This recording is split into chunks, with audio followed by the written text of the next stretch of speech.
Everyone, remain calm. Yeah, that's how it always starts. And later there's running and screaming. Somebody talk to me! What is happening? Welcome to Jurassic World. You're listening to the Jurassic Park Podcast. You want to consult here or in my bungalow? Hold on to your butts. Well, we're back. Hello and welcome to the 46th episode of the Jurassic Park Podcast. I'm your host, Brad Jost, and we're here to discuss all things Jurassic Park. In this episode, we have some quick news and an absolutely great Site B segment with Chris from ChrisCrossMedia. We talked mostly about the Lost World, but definitely hit a few other topics in our tangents. Typically, when we do Site B, I'll skip the news, but this week we had a few good bits. So let's take a look at some of the Jurassic news from around the world. 18 minutes and your company catches up on 10 years of research. Access rate program. Access rate security. These pictures were taken in hospital in Costa Rica 48 hours ago. I don't want to jump to any conclusions, but look. Boy, we hate being right all the time. It's Dave. I guarantee it. Over on Twitter, at Jurassic World ES tweeted to Colin Trevorrow saying, "We want a director right now," along with a gif of Judge Judy pointing at her watch and banging on a table. Colin followed up that tweet saying, "Soon, Judy. Very soon." So we at least have our first bit of confirmation that the director announcement is imminent. Now, we have no clue, when the actual announcement is coming or who to expect. We have some ideas here and there, but we can at least expect something soon. Last week held a flurry of film announcements, so would it be too much to expect something this week? We'll just have to wait and see. Head over to our show notes to find a link to those tweets.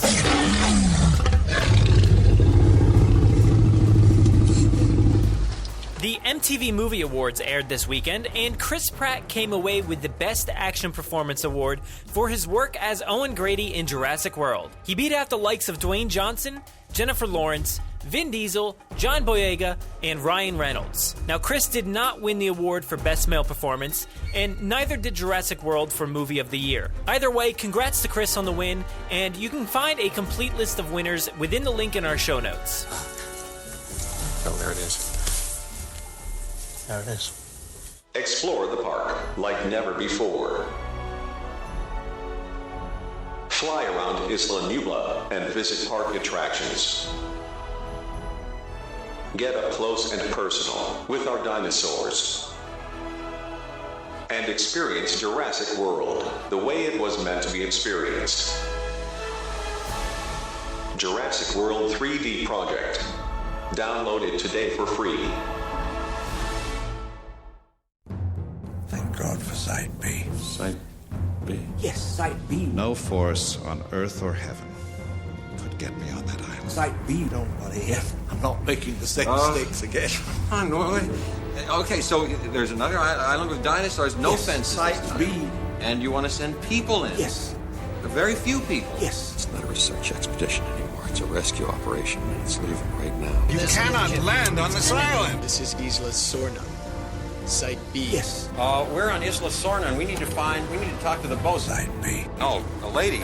Enough. Wrong frequency.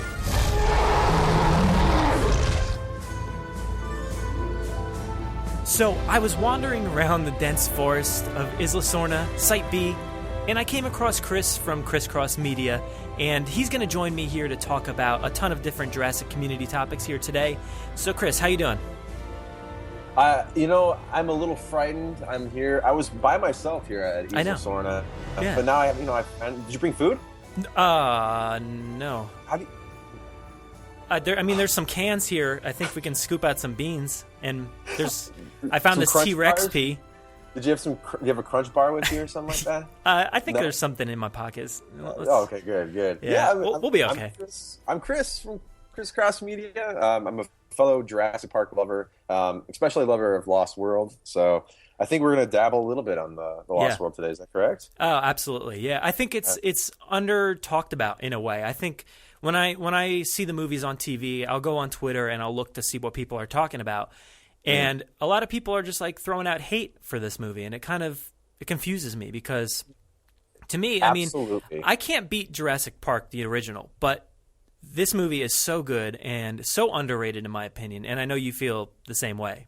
Absolutely. You know, it's funny because I grew up hating the first one. I was a little kid. I've gone online. I'm on record of saying that when I was younger, I was 3 or 4 years old. I'm going to go on a little brief story real quick. My dad brought home the VHS, and I'm like, oh, what's this about? And my dad's like, oh, let's all sit down and watch this movie. It has a dancing dinosaur in it. And I'm like, cool, dancing dinosaur? Wow. And I look in the back, it has the Brachiosaurus on 2 legs. And I'm like, oh, cool. So I'm watching this, and I'm expecting like a Land Before Time type live action movie. Yeah.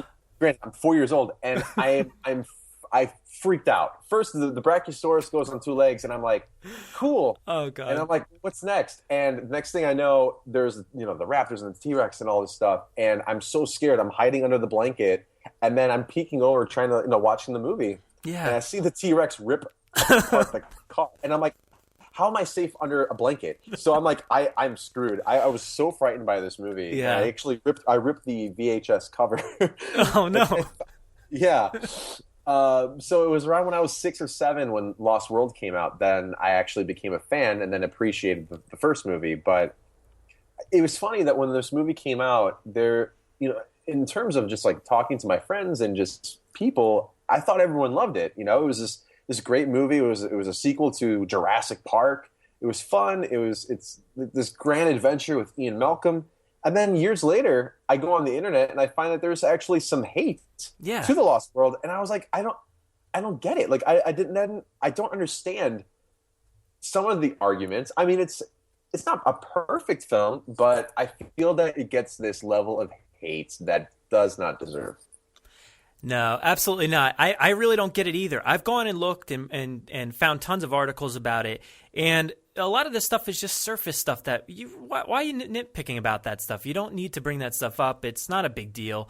I know there's a lot of hate for the final sequence in San Diego, but I don't know. I still love that part. I don't care. I love it. It may be corny or they're making fun of Godzilla or ripping it off, but I love it. But like, think about it. Like, this is something that could happen. I mean, they would try to bring the dinosaurs to the mainland to have some sort of theme park that it made sense to me. It was done in a realistic, plausible way. And the thing is, when you watch Jurassic Park, one of the first things that, watching it now, I'm like, what would happen if a dinosaur was in the real world? Not just on this secluded island, where there's just maybe one T-Rex and a couple raptors. What if there was a T-Rex that was just plopped in the middle of the city? And it answered that, and I thought it did it well, and it wasn't done in a way where it was too over the top. I mean, I feel like production-wise, they could have gone and made this crazy over the top scene where it was, I feel like they could have gone crazier, and it just felt very. Yeah, I love it. I mean, in fact, one of my favorite shots is during that San Diego sequence. There's that beautiful CGI T-Rex where he's drinking water from the pool, and it just looks so realistic to me. The way the water is reflecting off of its skin, like that shot, it's it's a little silly. The dog's looking at him, he's drinking water from the pool, but it's like the way it's done. The CGI is flawless there. So I don't know. That sequence particularly, I love it. It's so comical. I love seeing the parents arguing about the kid and his nightlight and whether it's his dinner or whatever. And then it's legit. There is a dinosaur outside his window, and the poor dog, obviously. But it's so funny. It's just hilarious to me. And like you said, there's so many brilliant shots there. You get that shot of like San Diego. You get that. I love that the animatronic look of the T-Rex kind of like glancing backwards towards you, and near the gas station over there. And like you said, it's not about destruction or too much chaos. I mean, there's a little bit, but it's not like an Avengers movie where they're just destroying, or Man of Steel where they're destroying the entire city. It's not that. And I think we're lucky that it was made in 1997 is when it came out, So I think we're safe. If it came out today, and a lot of people talking about that, because we just got that rumor recently about possibly filming Jurassic World 2 in London, and whoever wrote the article said, destruction in London or whatever. So it's kind of scary because today's standards, and that's possibly where they could go. I mean, okay, I got a couple of things on that. So I think in terms of the Jurassic Park world that's set up, I think the over-the-topness that you will receive with a scene like that is essentially what happened at the end of Jurassic World. I don't think they're going to go beyond that. I mean, that was probably the most over-the-top they could go, and I still love that scene, Like just the destruction of that cityscape, or the main street they had there. I felt like that was very similar in vein of it wasn't necessarily a battle in the Lost World, but in terms of CGI and over the topness that they could do, I think that was pretty much it. Mm-hmm. And in terms of this whole Pinewood studio thing, where did this was an article that was written? It was in the UK Sun. Okay. See, like this is where I'm going to voice my opinion here, and I think some people jumped on that a little too quickly. I think that when they said they're filming at Pinewood, I'm sure they're going to do maybe some studio stuff there, but that I don't think that means they're only going to film at Pinewood. Like, I think that everyone got upset that they weren't going to do any location shooting, but just because they're filming at a studio, does that mean that they're not going to film on location at places too? Yeah, well, I think there was so much confusion when this came out, because, like you said, people just jump on it, and I kind of try to shy away from that in a way, because you don't know what we're really talking about at the moment. It's just okay. There's a news story about it. It's all speculation, and okay, so maybe they're filming at Pinewood. Maybe there's a few outside location shots in London. Maybe they're just setting up a shot. So it's really doesn't have to be anything at all, to be honest. I mean, the Jurassic World was shot at a NASA center in a hangar. Yeah. And then there's also stuff they shot in Louisiana, and they shot in California redwoods, and they shot in Hawaii. I think maybe one studio is at Pinewood, right? Uh-huh. And then they could shoot at other places as well. I don't think that they would just shoot only at Pinewood. It doesn't, from a production standpoint, it doesn't make any sense to me. No. So I think that's. And Star Wars was shot at Pinewood, and that everything looked great. You know what I mean? So, and a lot of those sequences, like the sequence, I believe it was the lightsaber battle with Rey and Kylo outside in the woods, like in that snowy whatever it was area. That was outside, and it looked brilliant. And I think they filmed it after, like a reshot or whatever of that sequence. So. You can't tell. It's blended perfectly. It looks great, and I'd have no problem with anything being shot there at all. Mm-hmm. And with Jurassic Park, there are some scenes that I'll say Jurassic Park 3. There is some shots and the environments that do feel like a soundstage to me. But I think that's just because I have this fascination with the behind the scenes work, and I can kind of eyeball it. Like, that doesn't feel natural to me. But having said that, I feel like they will shoot in real jungles. I have this feeling. I don't think that they're going to go cheap on production. I think they're going to give this a proper budget. I think they're going to give it, actual location shooting and have some studio stuff. I'm not concerned about this whole Pinewood studio thing. I really think they're going to give us a great film. Yeah. So it really depends. Like, whether it's location or not. Like, you take, for instance, Crystal Skull. A lot of that sequence in the jungle, I think, was shot like on a jungle, and it doesn't look like it at all. And it's just the editing and the CGI work and in the background, it just does not look like a real jungle, and that's part of the problem that people don't like about that movie. So it's all up in the air, really. Yeah, that was actually filmed in Hawaii. Yeah. And there's shots that they just overlaid more digital plants, and it just looks weird. But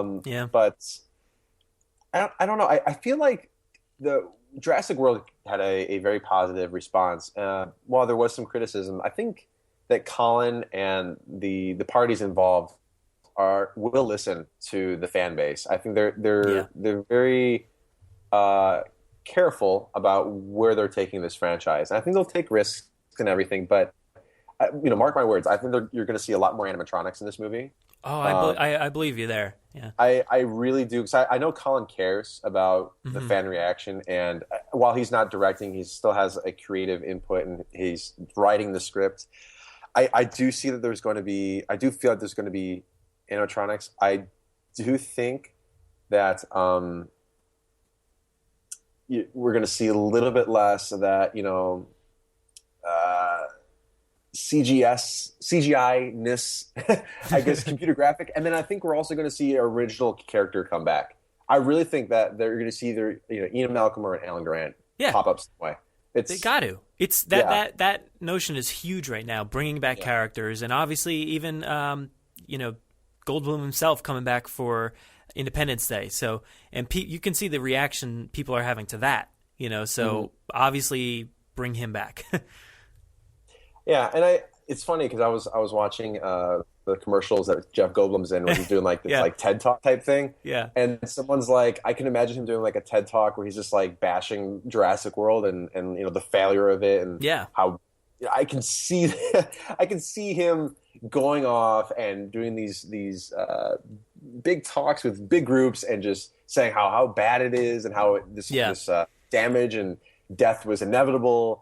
And somehow him getting mixed up in this whole storyline that Owen and Claire are in. So we'll see. I don't know how to pull them any of them back, like Claire or Owen, and especially the original cast members. But like you said, I kind of had that same vision in my head when it comes to bringing, maybe a cameo appearance of those guys back.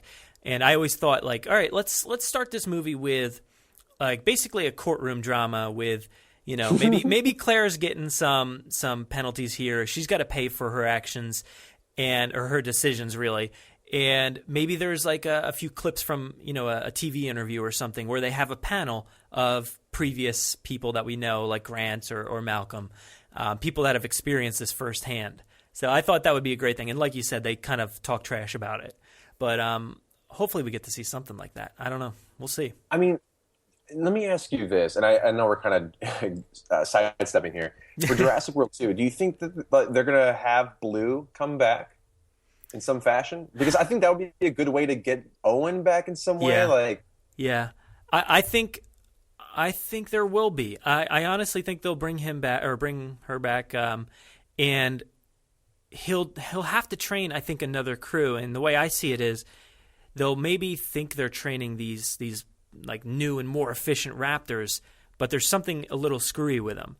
And I feel like Blue will be the trained one who's kind of like maybe under fire with these other raptors in a way. Ooh, I don't know if that makes sense, but I can kind of see like a little headbutting going on.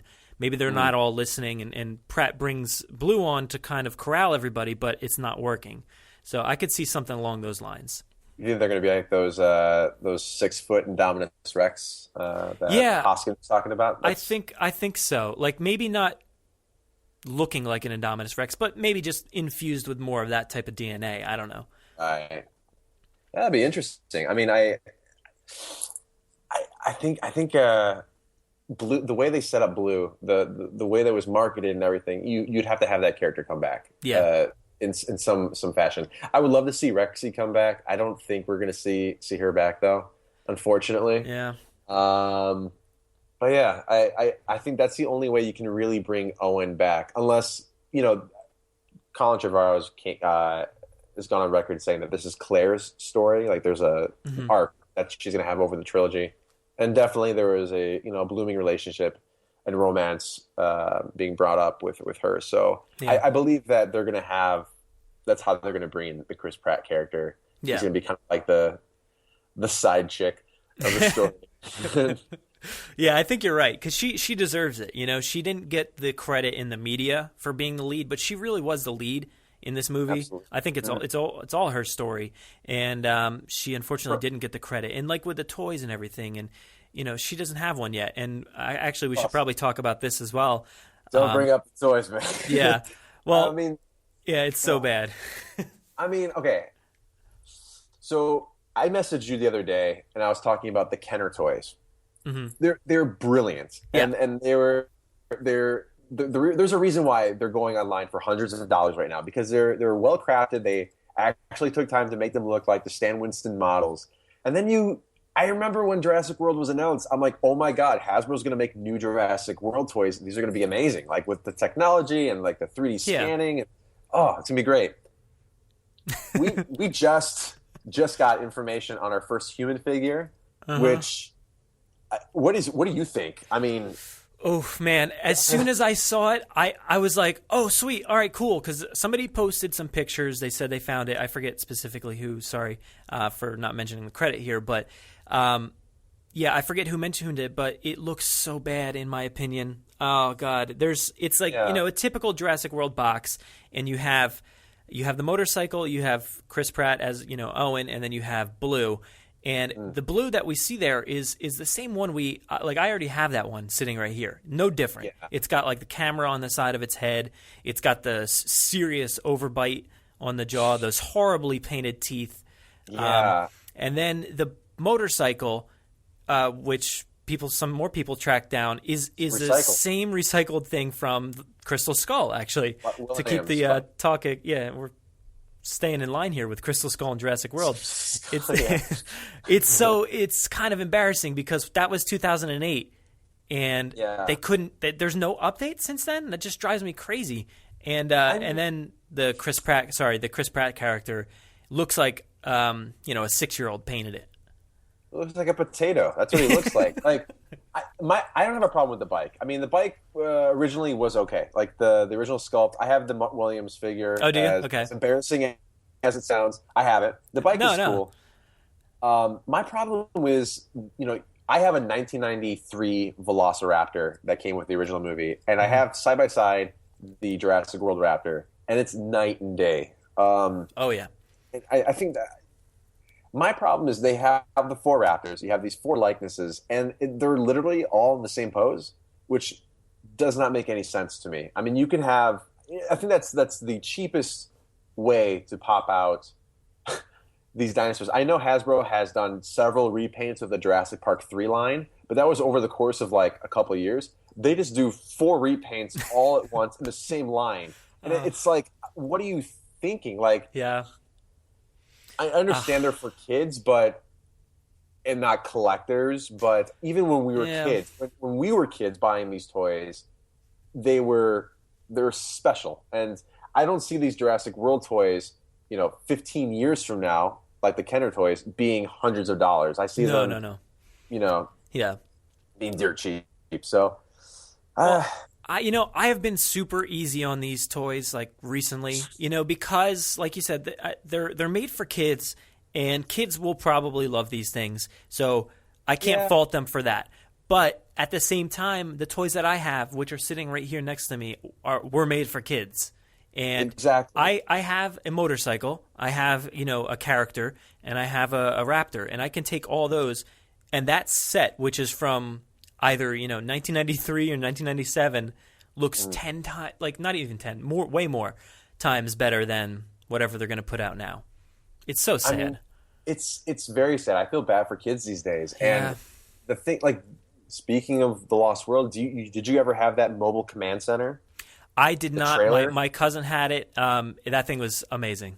I loved it. It's super detailed, and I love it. And they go out of their way to put extra details that you don't need. They had like a crane arm that wasn't in the movie, but it looks cool. Yeah. And they had like a metal fencing that goes around. I mean, just like there's the command center from the first movie. That toy was gorgeous and had so many little things and electronics and detailing. And it's sad that with Jurassic World we. In 2015, we don't have the same quality of figurines, and here we are with our first human figure in 13 years. I was reading that line, first human figure, and it's sad. Yeah. So I was really looking forward to this thing. When they showed those impressions back at the toy fair, it looked okay. I got it. It didn't look like the old guys. It didn't look like them, but it looked fine. I'm like, all right, cool. It looks like maybe he's jamming on a guitar in that pose, but yeah, it looked fine.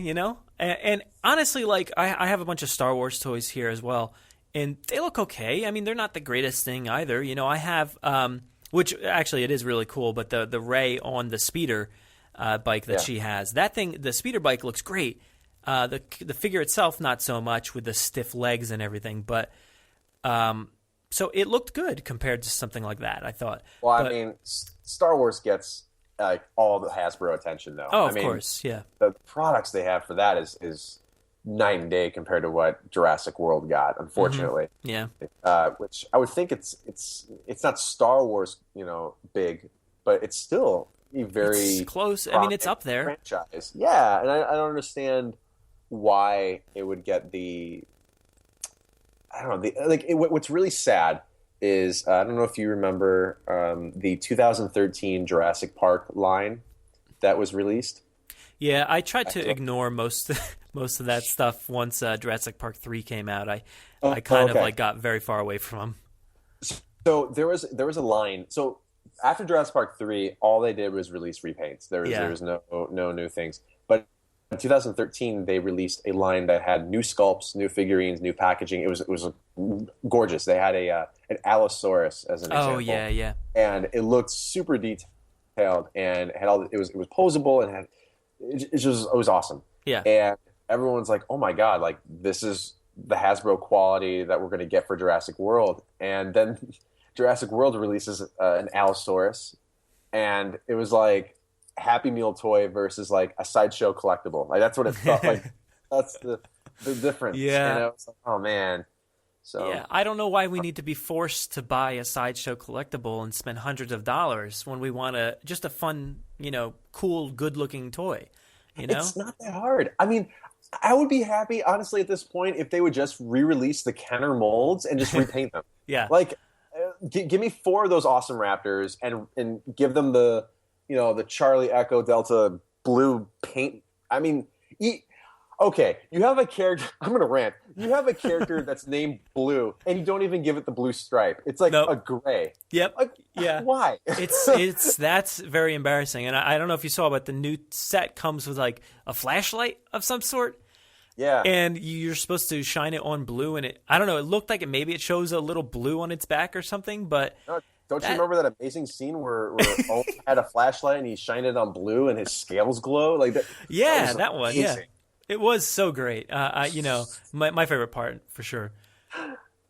Oh God! Yeah. Or do you remember that scene where they showed the T-Rex and on its left side it had nail holes? I knew exactly where you were going with that, and yeah, I remember it. Yeah, very, very, very vivid when you see these bloody holes on the left side of it.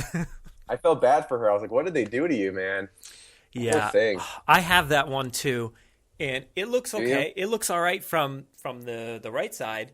It looks okay, but it still doesn't compare to the other ones because I have the Bold T-Rex and I have the original Red Rex. It's it may not have arms on my Red Rex, but it still looks better. It's not even a full dinosaur, but it's still better. Yep. That's awesome. I do have the Bull T-Rex.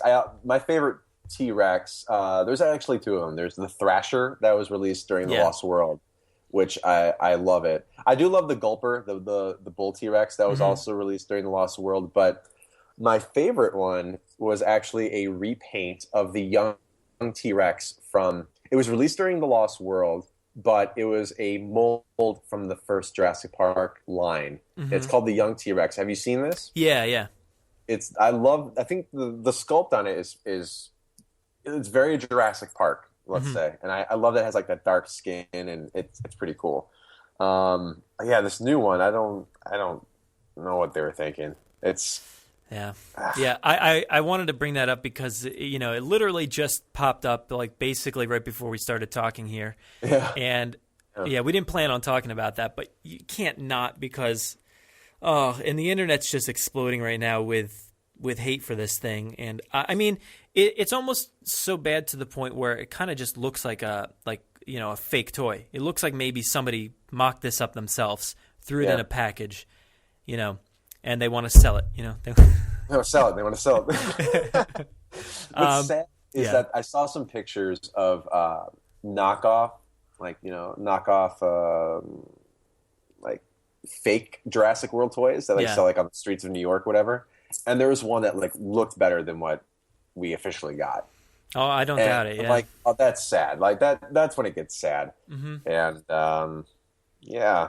Who knows? Who knows the future for these Jurassic toys? Hopefully, Hasbro wakes up and we get something nice for Jurassic World 2, Jurassic Park 5, whatever it's going to be called. Whatever they'll call it. Well, I don't know.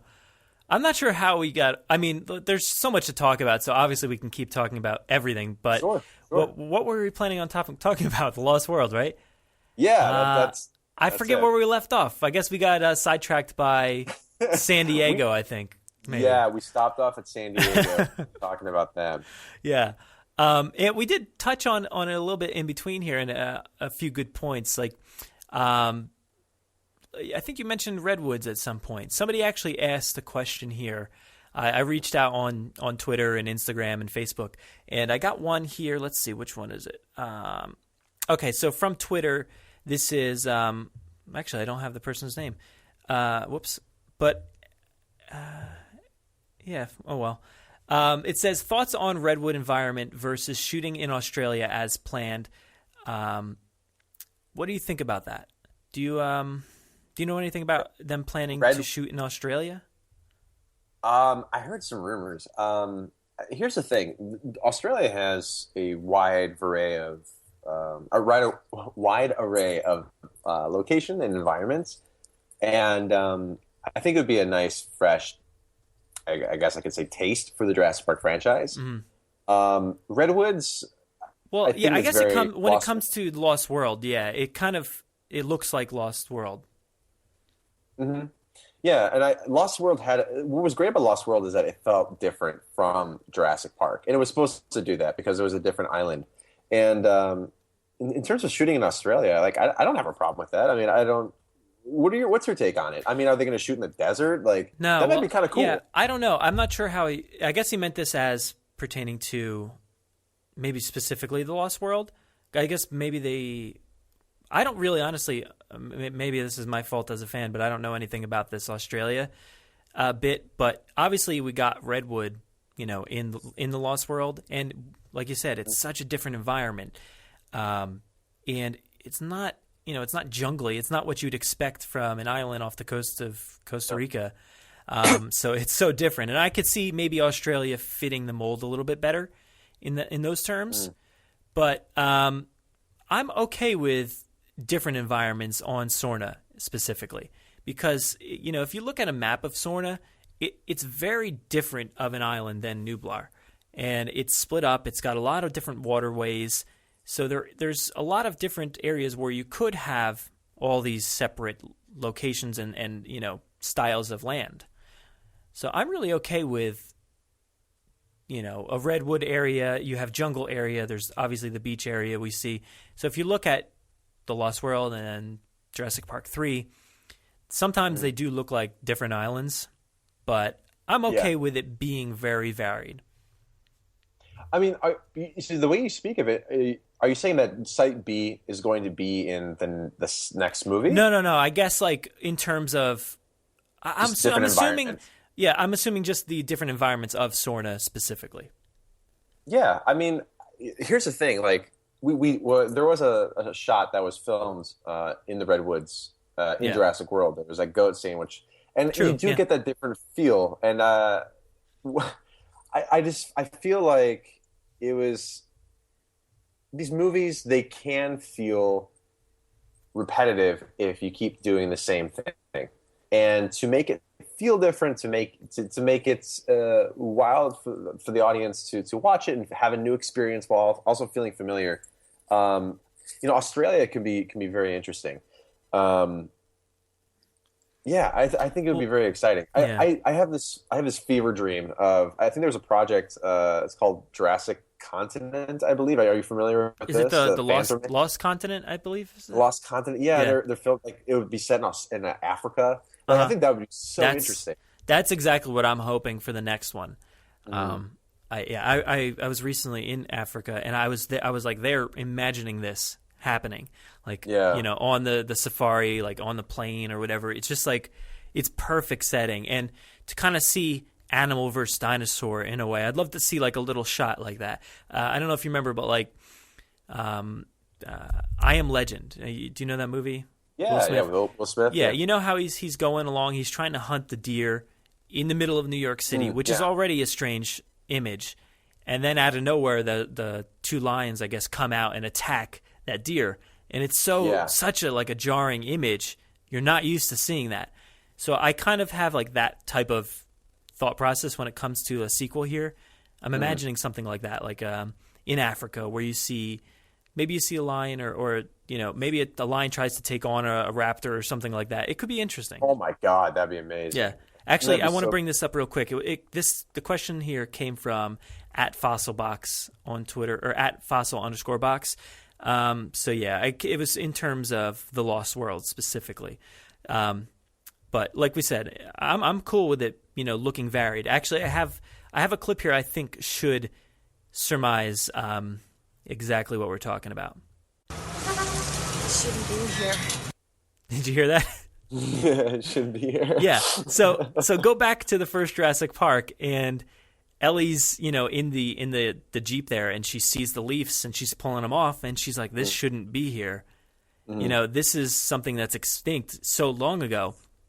So in terms of that, you know, like, they're not only creating dinosaurs, they're also, you know, creating this environment as well.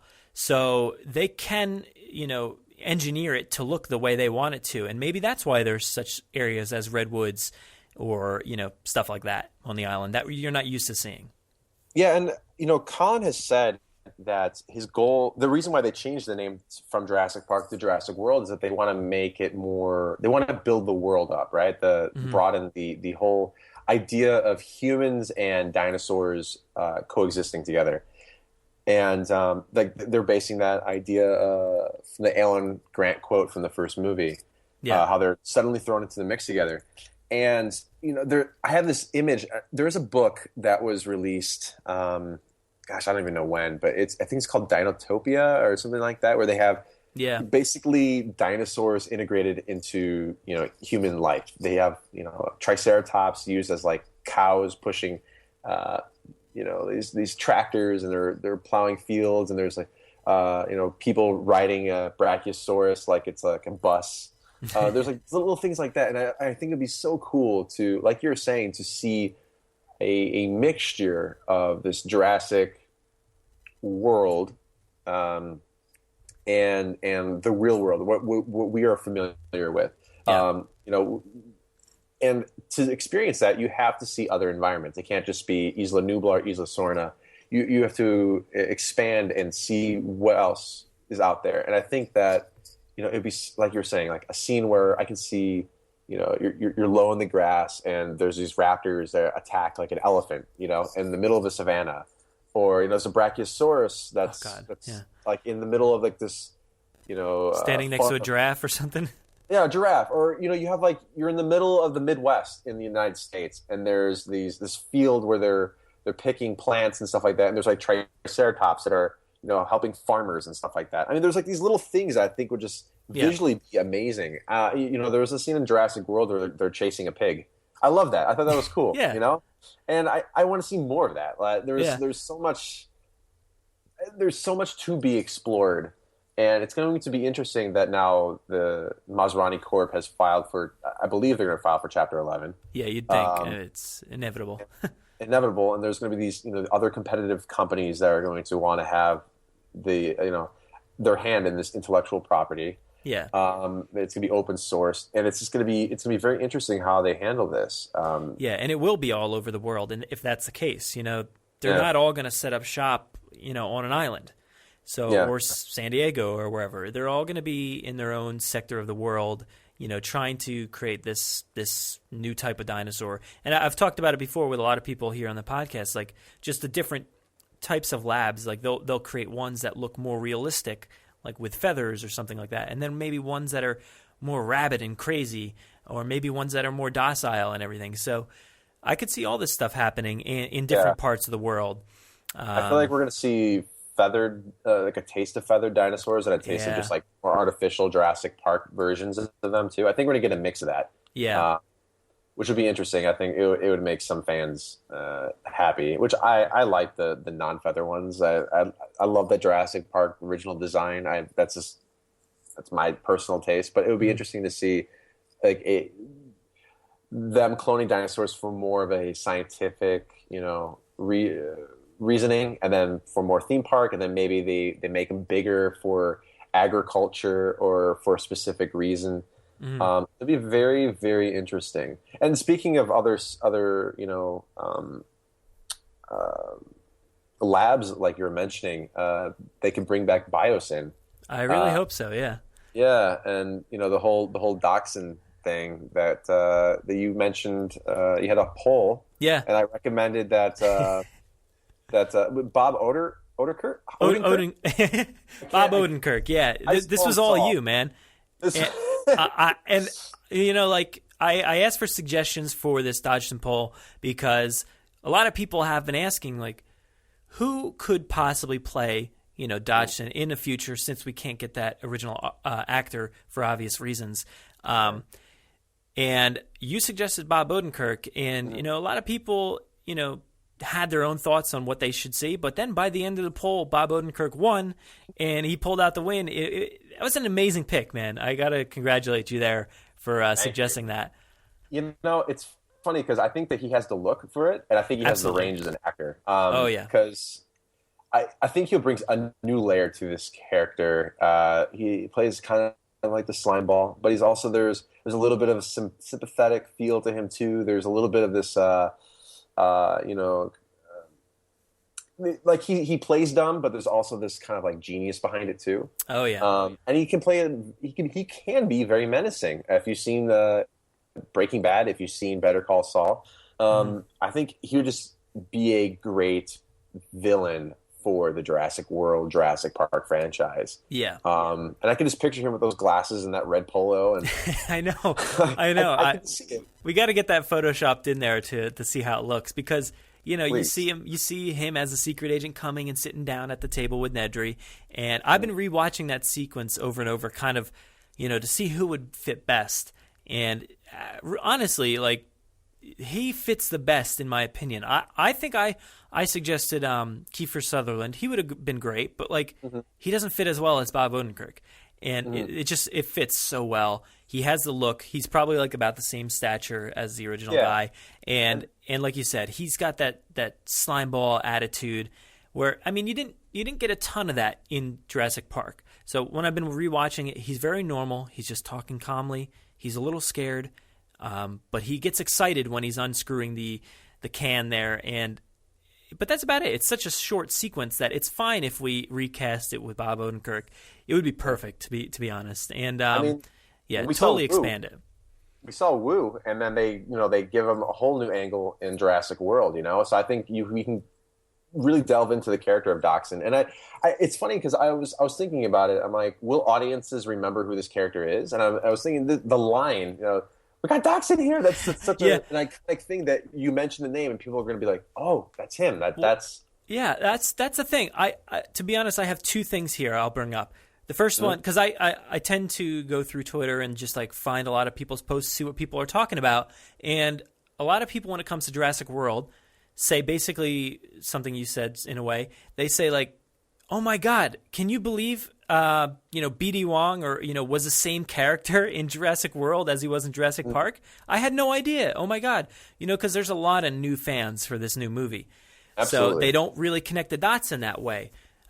So I could see it being looked over in a way, but it's maybe a callback to the book fans and the fans of the movie, that one scene, which is a great scene. It's one of the best in the film. And, your introduction to Nedry, it's just so fantastic. He's such, a slime ball as well.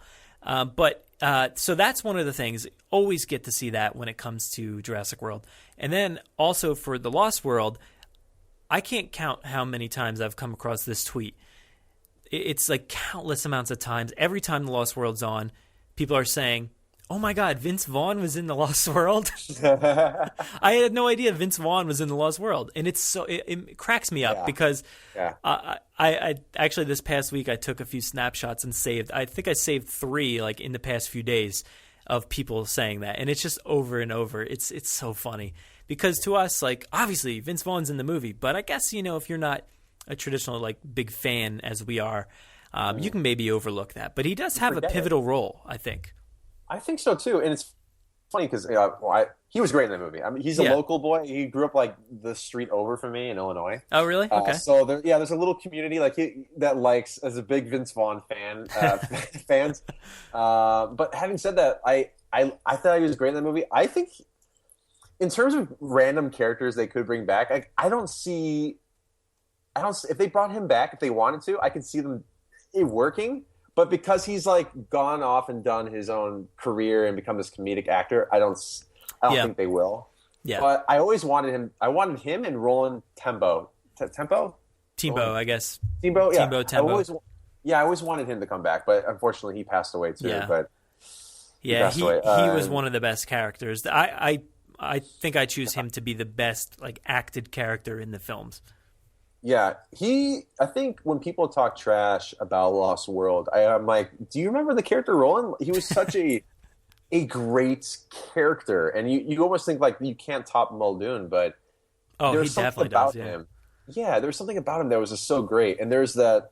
I will defend Spielberg so much because I love the guy, but it was the biggest mistake to delete that one scene, which I don't know if you remember, and you seen where he's at the bar and he beats the crap out of that guy with one hand tied behind his back.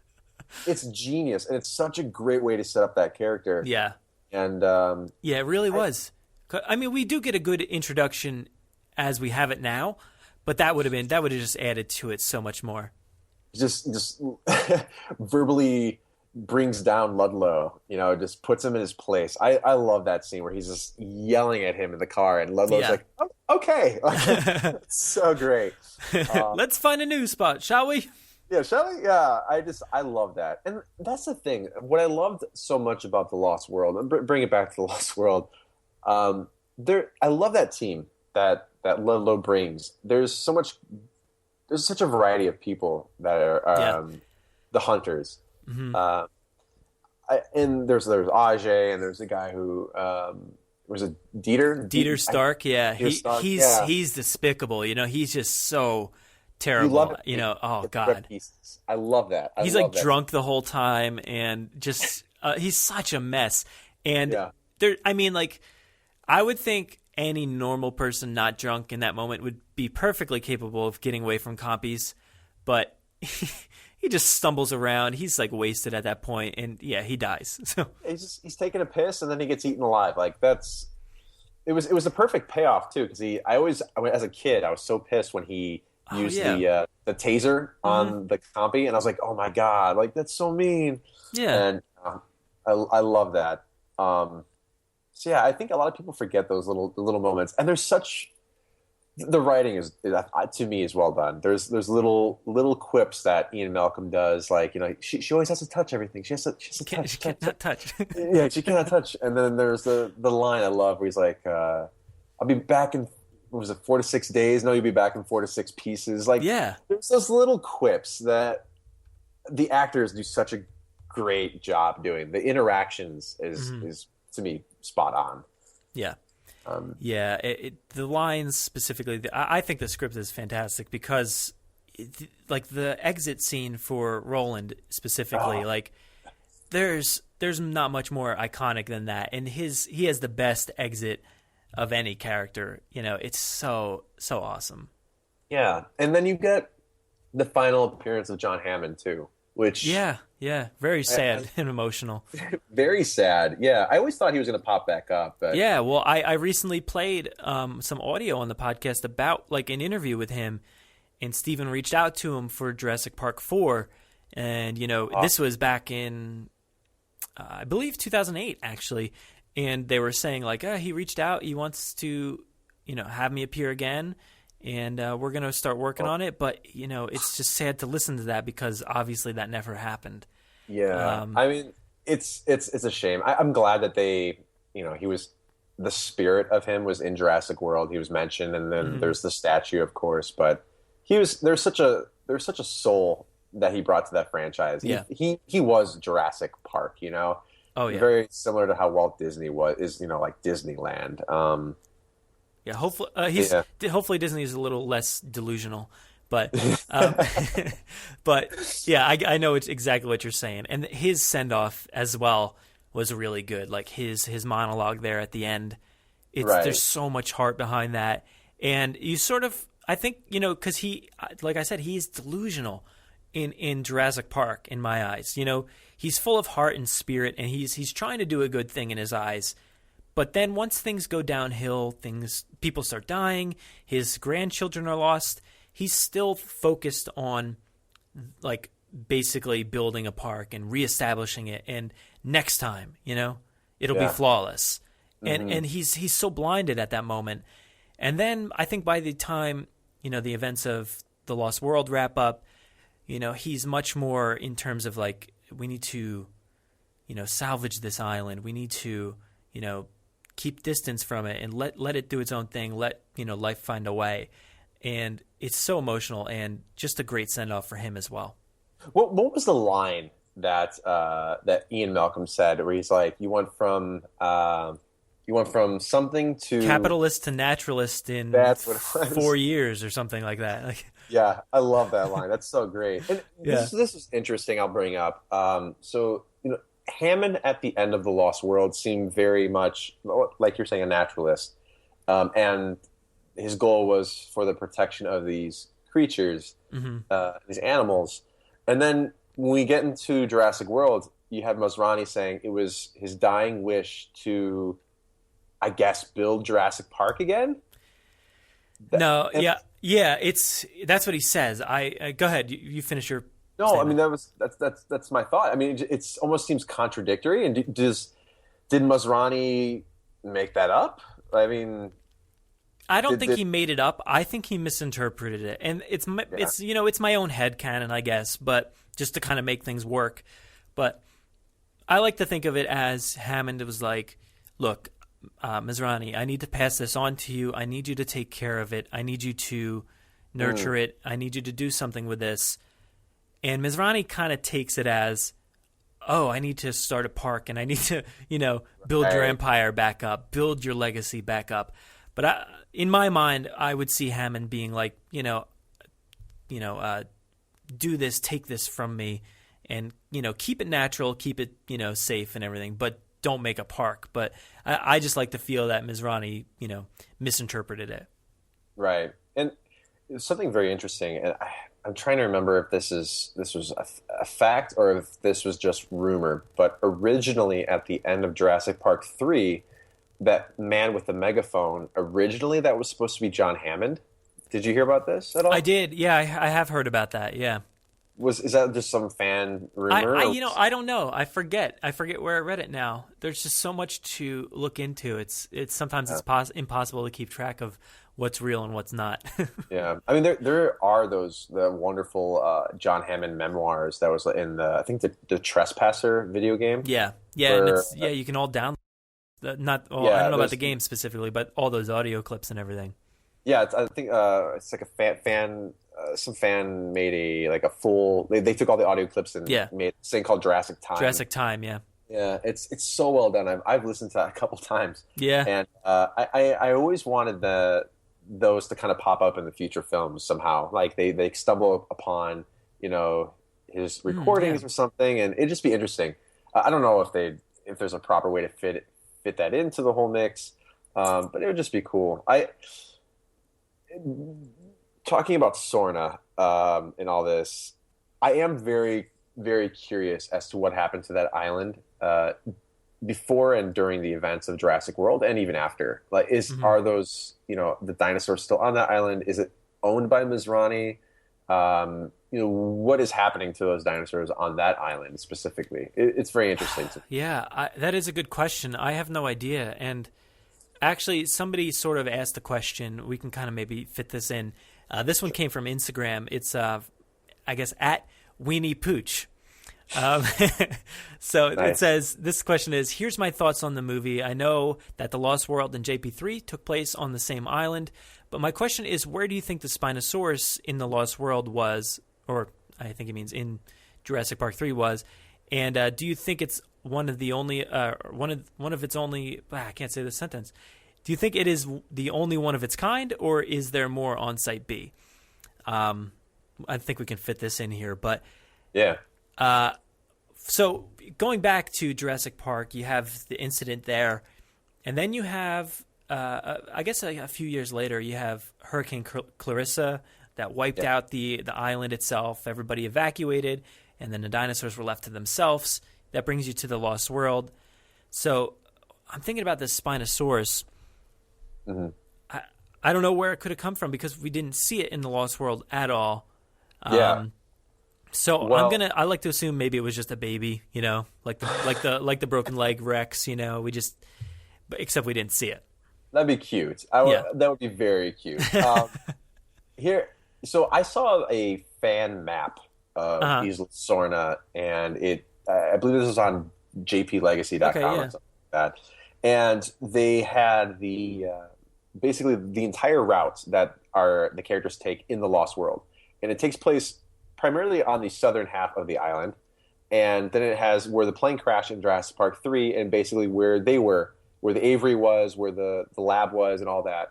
And that takes place on the northern half of the island. And keep in mind that this Isla Sorna is much bigger than Isla Nublar. It's enormous.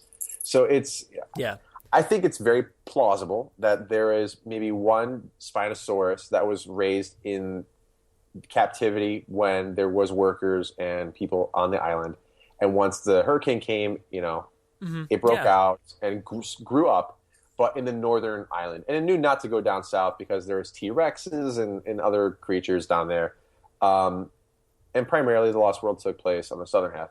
That's plausible to me, and I think that makes sense why there's two very different breeds of raptors as well. They're maybe in the northern half, southern half. And I don't know. I think that's plausible. Yeah, I think that's a really good point. Like I was bringing that up before. The island is so varied and giant and different that obviously these things can be on their own in their own section. And I think throughout the films they've actually said stuff like that, like it won't follow you here. It needs to be near the water source or whatever. So there's stuff like that. And then let's see. Also, do we think there's more than one? I don't know. I would say maybe, but I have no proof, so I can't really answer that too much.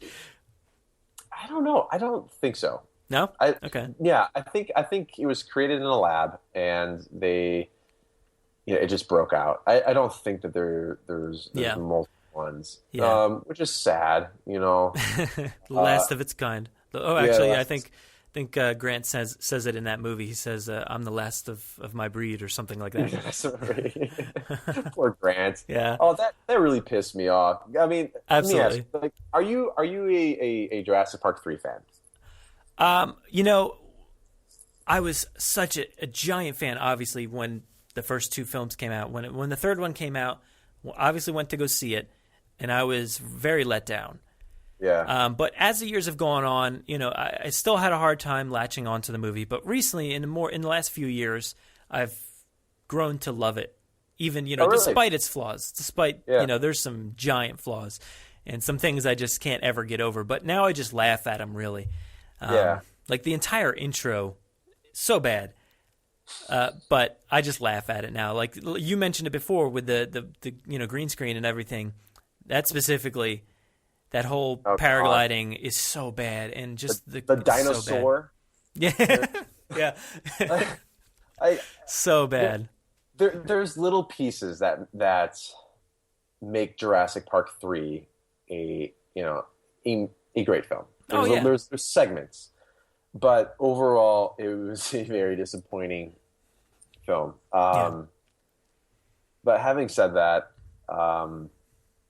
Oh God, what were we just talking about? Spinosaurus. The biggest disservice to Jurassic Park was the fact that Alan Grant and Ellie Sattler did not. Oh yeah. Together. That was so disappointing to me. Yeah, that was one of those moments. Like like my jaw dropped in the theaters when I realized they weren't together. Well, I mean, it makes no sense to me. Like it doesn't, but I mean, it's sort of in the way that Malcolm didn't know they were together in a way, in the first movie, like maybe they weren't as together as we assumed they were in a way, but they were talking about kids, but maybe they weren't talking about with each other. Oddly enough, I don't know. There is that look that she gives him at the end in the helicopter, and you're like, oh my God, like he's come full circle. He loves kids now. Like Tim and Lex are laying on him, and she gives him that look like, all right, we're going to go back to the mainland and make some babies. Yeah. And that was my fanfic. Like they went off, like they made little paleontologist babies, and that I was cool with that. Like I don't think anyone was like, oh, they're not going to be together. And then she ends up with. I think that movie just wanted to just beat you down, really. Like with the death of the T-Rex and that scene. Oh God, they just wanted to destroy you. Yeah, and there's a lot of little things. There's things that they could have done to change that movie to make it a very fun film. Mm-hmm. Let's just say, but. I know there was production problems, but besides that, let's get back to Lost World. Lost World's great, right? Like, all right, yeah, I'll bring it back to Lost World here. Actually, going back to Twitter, at fossil_box asked another question about the ending of the Lost World. If we prefer the ending, I guess one of the original endings with the pteranodons attacking the helicopter, which obviously didn't make the film, but that was one of the plausible ideas they had, and then versus that, the San Diego scene that we got. So what do you think? What do you prefer? I prefer the one we got. I think the San Diego scene is new. It was fresh, and it was a lot of fun. And I think that if you set up the whole San Diego thing to begin with, and there's no payoff to that, it would be a real disappointment. Mm-hmm. Having said that, we did get the Predadon scene in Jurassic World. I thought it was fun. It worked really well, but I think it works well as a scene within the movie and not the climax conclusion. Mm-hmm. Yeah. So. I mean, we didn't really. I'm trying to imagine how that would work, how it would play out. I just, it would be cool, obviously, but there's so much in that movie. It's so dense. I just liked how different. The different approach. And I always know, like, when I'm watching that movie, you're like, all right, they're getting towards the end here. The raptors are attacking them at the village there. Mm-hmm. And then you're like, oh my God, wait, no, there's still like a good, 20, 30 minutes left or whatever it is. Yeah. It extends the movie. And, that's one of the complaints is it feels like a different movie. And it is essentially, but it's something Steven wanted to try, to do something like that. But I love it. I love that ending. I wouldn't choose it, any other way. San Diego is awesome in my eyes, and yeah, you can complain all you want about that, but I love it. Yeah, and the thing is, how do you top that classic T-Rex killing the two raptors at the end of the first movie? Yeah. And I think the Predadon attacking the helicopter scene would have been gruesome and scary, but. Okay, so the helicopters get attacked, and then, maybe one gets away with our main characters, and then what? Does it just go back to the main island and that's it? Like, it just ends? I don't think that would be satisfying at all. No. I think you would it just kind of ends abruptly. Kind of like how Jurassic Park 3 ends. There's exactly, yeah. That's the big one of the biggest problems with that is, the guy on the loudspeaker there, it's just so jarring to see that movie just come to a halt with that militaristic Jurassic Park theme. And it just it drives me crazy still. Like, that's one of those things. But I just look past it now, whatever. It is what it is. But yeah, I'm glad we got what we got because, like you said before, it brings everything full circle. We get the setup with, Ludlow talking under the tent about the park in San Diego, that stadium or whatever it was. And then you get to see it. You get that overhead shot. You get them driving into it. Oh, I know. It's so awesome. And, I'd love to see, whatever came of that spot in general. But, they don't need to touch on it, I guess, anymore. But, I'm definitely choosing that over anything else. It just sets it up perfectly. Absolutely. You get that that great shot of the there's one shot I love. It's the T-Rex first gets off the dock, and there's that thing. It says no. I think it's like no trespassing. It has like animals, drugs, and something else, and it just like blasts right through it. It's like screw that. Like I don't care about your rules. I love that. I thought that was so cool, and Yeah. Well, here's another complaint. What do you think about the gymnastics? Okay. Here's the thing. So it's such a small scene that it doesn't distract from the entire movie. Granted, it's a little silly. I'll give you that, right? Like she kicks a raptor, and I think if I was her age, I would not have the balls to just like kick a raptor out the window.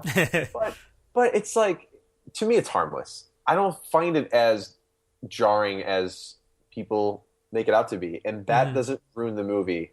No, for me, at all. No, and I bet you it would have gone the other way. Like if they hadn't included that earlier in the movie, she talks about her gymnastics team being cut from the team. And then, if they didn't include that, people would be like, oh, man, it would have been awesome. They should have included a gymnastics scene. Yeah, like, where's the payoff? Where's the payoff? Yeah, no payoff for that scene. Come on.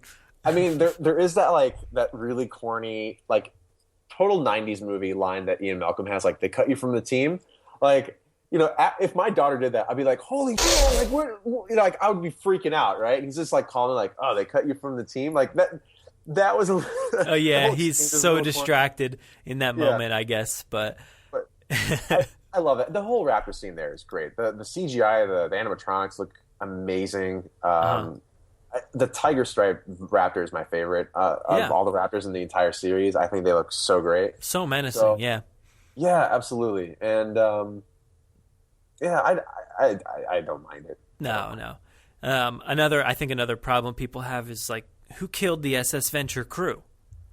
Oh, I mean, I always thought it was self-explanatory. I was a 7-year-old kid and I understood what happened. Like, what happened was the T-Rex was they gave it adrenaline, right? And it made it go crazy.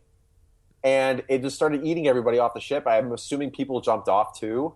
There's literally no details though. Like, as to what happened. So you have to make that jump yourself, and accept it. The T-Rex kind of got loose, and then they trapped it in the hangar bay, and then they crashed into the dock. I don't see...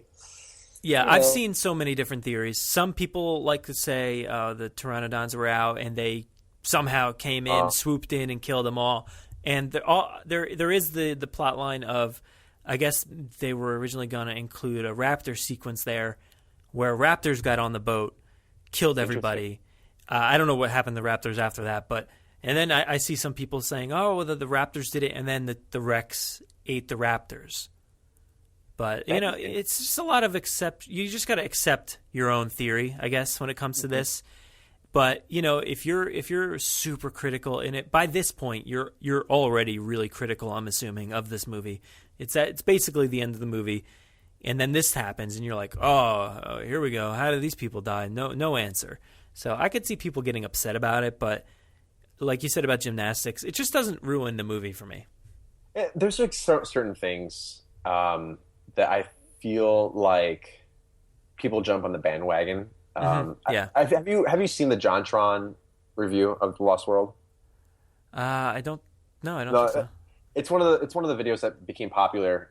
Where JonTron, he's a fantastic YouTuber. He's a personal friend of mine, and he made this video where he bashed The Lost World. Made this really very humorous review, and people kind of jumped on the bandwagon, like, "Oh, this, it's cool to hate this movie now." Yeah. And I noticed it after he posted it. Him and the Nostalgia Critic. He's also another YouTuber. Okay. He bashed the movie, and I feel like it's just one of those things where it's like, it's cool to hate this, or it's just kind of like a trend. And I don't know. There's such a different tone that The Lost World takes. There's this darker tone. If there's the music, oh my God, the music is brilliant. John Williams did a fantastic job of the score. Malcolm's Journey is one of my favorite John Williams scores of all time. Yeah, definitely. there's such an atmosphere. The vehicles are so detailed and cool. Like I just wanted to live in that trailer as a kid. You get such a new taste of dinosaurs before you get see a couple, but now you get to see them living and in herds, and you see different. You see the Parasaurolophus and Stegosauruses and all these different dinosaurs that you didn't see in the first movie. It's great. I mean. Yeah, I wouldn't have it any other way. I don't think I have any problems with the movie, to be honest. Like, there's nothing in that movie that I say, like, you need to change this, or you need to cut this. I mean, aside from maybe adding those two cut scenes, which sometimes they add them on TV for some reason. Like that fight scene, or in the boardroom scene as well. Yeah, USA always plays it with those two scenes, which is very interesting to me. Yeah. Yeah. Yeah, which, go ahead. No, I was just saying I just wouldn't change it. I'd add those, but I wouldn't change anything else. Mm-hmm. And it's funny is that there's a lot of deleted scenes that are not shown to the public. There was the deleted scene where Ludlow drunkenly steps on the baby Rex's leg. Yeah, and it was shot and it was filmed, and there's a couple screen grabs or studio shots or something of that scene. But I would like to see that. Spielberg is notorious for not releasing many of his deleted scenes for whatever reason, and also not doing commentaries. And I would love to someday see those, in the future. Yeah, it's such a shame that he won't release that or commentate on any of his movies. Because, you got to look at it from the fan perspective. We want to see that stuff, and it's a shame that we don't get it. Absolutely. I can understand his reasoning that he just wants you to observe the piece and the artwork that he created, as the artwork that he created and nothing more. You don't want any of the... But, in this day and age, that's something that it's very interesting. And as a kid, I love the behind the scene, the making of Jurassic Park and Jurassic World. It really inspired me. And it would just be great to see, step by step, Spielberg's input of, when we shot this scene in Lost World, we're doing this and that. It would just be very interesting. Mm-hmm. It's kind of a loss for all of us, but we all get to do our own commentary. Yeah, like right? this. Yeah. Do you have a favorite scene from that film, and a favorite character as well? I think it's so tough, man, because I could just choose Malcolm. Like you said, he's got so many quips and one-liners. He's awesome in that film, and that's also that's another problem people bring up, which I've seen, is they don't like him. They're like, oh, you should have stayed a side character. I don't buy it. I think he did great. I loved it. I thought he was comical. He was intriguing again, and I thought he was caring and lovable as a lead actor. So I like him, and obviously I like Timbo there. I thought he was amazing, the best acted probably in the entire series. Absolutely. As far as a favorite scene, I don't know if I've picked one before or not. I mean, the whole RV attack scene is amazing. Mm-hmm. With the two animatronics there, and actually, it brings me to something else. Eddie's death in that film, I think, is by far the worst death. Everybody's been complaining about, Zara in Jurassic World with the pteranodons and taking her into the water, and then the Mosasaurus. That I feel like, that's okay. That's a little brutal too. But Eddie getting ripped in half, God, that is, and he didn't deserve it. Everybody talks about characters deserving it. Yeah, but no character deserves it. They just get it. I mean, Colin Trevorrow even tweeted about the fact that he cannot believe it got the PG-13 rating. From showing him literally just getting ripped in half. Yeah, they're sharing him as a snack. God, poor Eddie. I always felt so bad for him. But I want to bring something up that you mentioned. The whole Ian Malcolm, how his character was different. He was a leading man. I mean, I think it was a great gradual shift, because you have this guy who didn't take things too seriously, I guess. That was his character in Jurassic Park. Mm-hmm.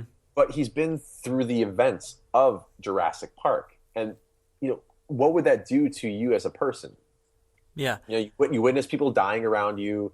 You had this, career as a scientist, and you go out to tell people your experiences, and then they ridicule you and they tell you you're crazy. Of course, you're going to be a little bit more, close to your chest. And then on top of that, John Hammond goes behind your back and sends your girlfriend out to the island without you knowing. So you're going to be kind of pissed. And then all of a sudden your daughter's thrown in the mix. So you're going to be, he takes control of the situation, and he's still comical. He still makes his quips. But Jeff Goldblum, to me, I think he's a great actor. I thought Ian Malcolm in that film was great. And I would love, if there's going to be one returning classic Jurassic Park actor in Jurassic World 2, Jurassic Park 5, I would love to see Jeff Goldblum's character. I think that'd be spectacular. Yeah, absolutely. Yeah. You got to think, like you said, he's paranoid at this moment. Yeah. He's got to play it differently. He can't be the same smooth talking, like cocky guy he was in the first film, because he went through those events, and now he's scared, Mm-hmm. And you can see that, I think, on the way he acted and the way his character changed. And I think he progressed similarly in Jurassic Park itself, from the beginning to the end. He obviously got scared towards the end. And I think he progressed perfectly. And to me, it's awesome. I don't know why people complain about it. But like we keep saying, they're nonsensical complaints. Like, just either get over it, or see it for the way it's supposed to be seen without, jumping on the bandwagon of the hate, the hate train, essentially. Mommy's very angry. Yeah. And then another thing. Yeah. Oh, go ahead. Oh, that you just brought that up, and because he says, "Oh, this is going to be bad," and then that's the headline people tend to use when they're talking about The Lost World. They're like, "Oh, I'm going to rewatch The Lost World. Oh, this is going to be bad." Oh, come on, yeah. I will say that I get hungry for a cheeseburger every time they mention that line. Where it's like, anything else? Yeah, a cheeseburger. Like, Apple turnover. Yeah. I get hungry every time I hear that. I'm like, I can really go for a burger right now. Yeah. It's the movie. It has its fun. And I love it. And I think that it's funny that I've also seen reviews online that say, Jurassic Park 3 was a fun B movie, but it's a lot better than Jurassic Park 2. Mm-hmm. There's also these fans that come out and they say that Jurassic Park 3 is better than 2. And that, to me, I can't make any sense of that. Yeah. Yeah, well, that's what I'm talking about with people not understanding Vince Vaughn's in a movie, or they just you come across these tweets and these articles, and man, I just kind of lost where I was going with it. But it just doesn't make sense where people are going with it. Yeah, pertaining to Jurassic Park 3, people, I think it depends on when you were brought up, essentially, and what you saw first, in a way, and the way that you saw Jurassic Park first scared you, and you didn't latch on right away. So it makes a lot of sense as to why maybe this one is your favorite versus the other ones. And maybe the same thing happened to people with, Jurassic Park 3 in that sense. Like, maybe they saw Jurassic Park or The Lost World first and it was so dark or something, But and a lot of people do say that, The Lost World lost all the wonder and the awe of the first movie. But why, how are you going to do that? Why does it need to be the same? That's my question. Why does it have to be the same beats? I think he did it perfectly by taking it a completely different direction, like he did with Temple of Doom. Raiders, probably the best movie ever made. Absolutely. But he took it a different direction. It's a prequel, and it's much darker, and basically one of the causes for PG-13, and it's just. He's allowed to do what he wants, and he knows what he's doing. So yeah, absolutely. And there's no way you're ever going to repeat Jurassic Park. You can't have that awe moment with the Brachiosaur ever again. That was a one and done, and you did it. And where do you take this next? And you have to expand the world and give them something new, while also adding some familiar faces. And that's why you have Ian Malcolm. And it's like. They're doing these with the Iron Man movies. I'll use that as an example, where you have Tony Stark, and then now the character that Tony Stark is completely different than the Iron Man that was in the first movie. Yeah, he's been through the events of the Avengers, and you have to give them something new, evolve these characters, and what is their responses, and how do they react to the events that happened in the previous movie? And that, I think, to me, that's what's most interesting. Yeah. Did you see Batman vs Superman? I did. Okay. No, did you like it? Yes or no? No. Okay. I didn't like it. So here's my take. Like I surprisingly enjoyed it. And I think it parallels to this in a way. Like, we get these characters that people are complaining about. Oh, that's not Batman. That's not Superman. That's just not who they are. But I like to think of it as, look, we've seen Batman how many times now? He's basically been this, like the good Batman, very, straightforward. He is Batman the way we've always known him. And then, we've got Superman a bunch of times as well. And he's very good. He's the Superman you know and love. We don't need to see the same versions. And I'm kind of happy that we got a fresh take, even though, Batman's very different, shooting people and using guns, and Superman is not as iconic and the savior Boy that Scouting. everybody... Yeah, Boy Scouting, exactly. So, but my take is, look, they don't need to be the same exact thing that we've always known. And that's, I think, the take you need to take with The Lost World and Jurassic Park. Yeah. It's funny you say that, because with the thing that what I got out of Batman vs Superman, what I liked from the film was the evolution of the characters. I thought Batman was the best on-screen Batman we've gotten, to me. Yeah, me too. Yeah. And I thought Superman. While there's some things that I would have liked a little differently with this character, I thought was handled well. I thought the characters were good. They're handled well, and but my problem was the story that they were put in. There's some motives there. Oh, yeah. Some things that didn't make sense. Right? Yeah, the movie doesn't make sense. There's so many issues. I think it's in the way of like Jurassic Park 3. There's so many issues. Right. But like I'm good. I'm real good at looking past a lot of things. Same thing with Crystal Skull. There's so many issues. Oh, but I look past them now. And dude, you like Crystal Skull? I do. Are you one? Oh my God! I thought I was the only one. Oh no! Yeah, I'm here. I like it too. Okay, I'm just gonna say one thing: the warehouse scene, the whole Indy going through the warehouse, and then the Doomstown, Doomtown, brilliant. The whole thing was brilliant, and the motorcycle chase scene on campus, I thought was brilliant. The whole thing. Yeah, absolutely. Yeah, I think it kind of goes downhill once they get to the jungle, and like I said before, like making it look fake, a real life set looks fake. Yeah. That's where my downfall was, and then obviously the waterfall, and some people hate the monkeys and all that stuff. But every movie has things you're going to either like or dislike. But it's just how much you're willing to accept, I guess. Yeah. Well, I am a lover of the Lost World Jurassic Park, and I'm proud to say it. So yes, me too. That's a perfect way to wrap everything up, I think. Absolutely. We both love this movie, and there's no other way we'd have it. No, it was a great follow-up to a fantastic, in my mind, perfect blockbuster film. Yeah. So hopefully, we kind of broke it down as best as we could here.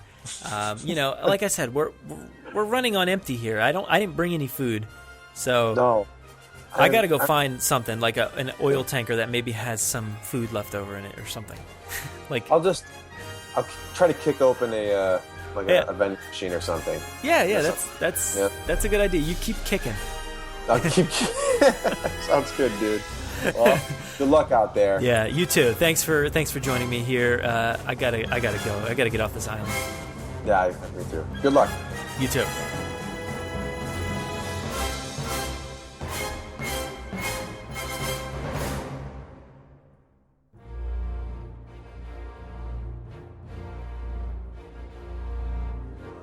Thanks for listening to the 46th episode of the Jurassic Park Podcast. Of course, I need to thank Chris from ChrisCrossMedia for meeting up with me here on Site B. He has a true love for the films and especially The Lost World, so I really loved getting his take on the film. Make sure to go follow him at ChrisCrossMedia on Twitter, youtube.com/ChrisCrossMedia, and facebook.com/ChrisCrossMedia. You can find all of his links in our show notes. If you want to interact with us, we do most of our work over on Twitter, at Jurassic Park Pod. We're also on Facebook at facebook.com/Jurassic Park Podcast, and our Instagram handle is at Jurassic Park Podcast. You can listen to us via iTunes, Stitcher, SoundCloud, Podomatic, and YouTube, or really wherever else podcasts are found. So make sure to subscribe to automatically get new episodes each and every week. If you haven't already, please give us a 5-star review in iTunes or a great review wherever you listen to the podcast. It will seriously help out our rankings and make it easier for fans like you to find us. We're usually spotted commenting on the Jurassic Park subreddit as Jurassic Park Podcast. Don't forget to check out our show notes for all the links you heard here today. If you want to get a hold of us, you can email us with any news stories, MP3s, segment ideas, pictures, top 10s, or comments to JurassicParkPod@gmail.com. If you'd like to record something for the show, send it in to us and we'll feature it in an upcoming episode. If you don't have any way to record, you can give our voicemail a call and leave us a message, or you can even text us now. That number is 732-825-7763. Thanks for listening, and enjoy.